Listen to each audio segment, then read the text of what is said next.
President Donald Trump had suggested the US could take ownership of the Gaza Strip.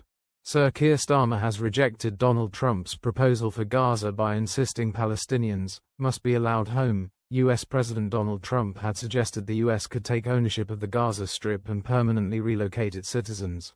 The Prime Minister told the Commons that Palestinians must be allowed to rebuild, and we should be with them in that rebuild on the way to a two-state solution.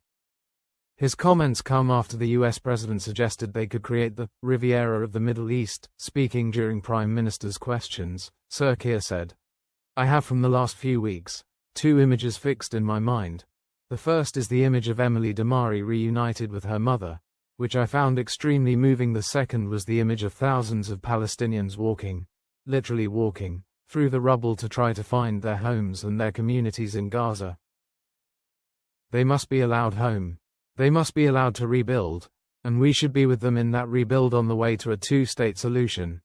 David Lammy also said, "We must see Palestinians able to live and prosper in their homelands," after Mr. Trump's statement.